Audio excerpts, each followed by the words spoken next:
اور اگر اللہ لوگوں کو ان کے ظلم کے سبب پکڑنے لگے تو ایک جاندار کو زمین پر نہ چھوڑے، لیکن ان کو ایک وقت مقرر تک مہلت دیے جاتا ہے، پھر جب وہ وقت آ جاتا ہے تو ایک گھڑی نہ پیچھے رہ سکتے ہیں نہ آگے بڑھ سکتے ہیں۔ اور یہ اللہ کے لیے ایسی چیزیں تجویز کرتے ہیں جن کو خود ناپسند کرتے ہیں،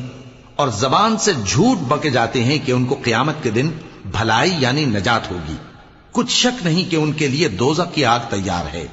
اور یہ دوزخ میں سب سے آگے بھیجے جائیں گے۔ اللہ کی قسم، ہم نے تم سے پہلی امتوں کی طرف بھی پیغمبر بھیجے تو شیطان نے ان کے کرتوت ان کو آراستہ کر دکھائے، تو آج بھی وہی ان کا دوست ہے اور ان کے لیے عذاب علیم ہے۔ اور ہم نے جو تم پر کتاب نازل کی ہے تو اس لیے کہ جس بات میں ان لوگوں کو اختلاف ہے تم اس کا فیصلہ کر دو، اور یہ مومنوں کے لیے ہدایت اور رحمت ہے۔ اور اللہ ہی نے آسمان سے پانی برسایا، پھر اس سے زمین کو اس کے مرنے کے بعد زندہ کیا، بے شک اس میں سننے والوں کے لیے نشانی ہے۔ اور تمہارے لیے چوپایوں میں بھی مقام عبرت و غور ہے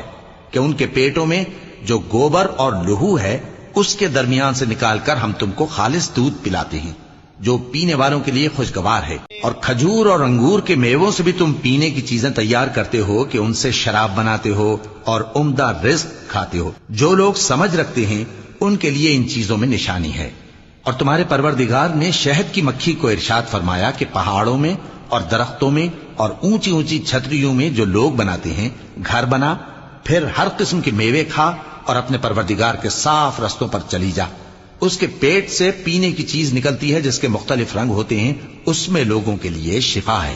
بے شک سوچنے والوں کے لیے اس میں بھی نشانی ہے۔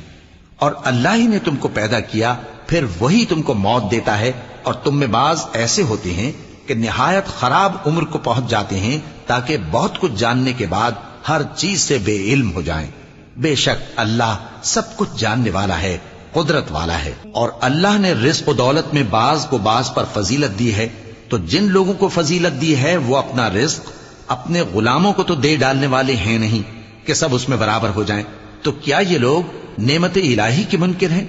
اور اللہ ہی نے تم میں سے تمہارے لیے بیویاں پیدا کی اور بیویوں سے تمہارے بیٹے اور پوتے پیدا کیے اور کھانے کو تمہیں پاکیزہ چیزیں دیں، تو کیا یہ لوگ باطل پر اعتقاد رکھتے اور اللہ کی نعمتوں سے انکار کرتے ہیں؟ اور اللہ کے سوا ایسوں کو پوجتے ہیں جو ان کو آسمانوں اور زمین میں روزی دینے کا ذرا بھی اختیار نہیں رکھتے اور نہ کسی اور طرح کا مقدور رکھتے ہیں۔ تو لوگوں، اللہ کے لیے غلط مثالیں نہ بناؤ، بے شک اللہ جانتا ہے اور تم نہیں جانتے۔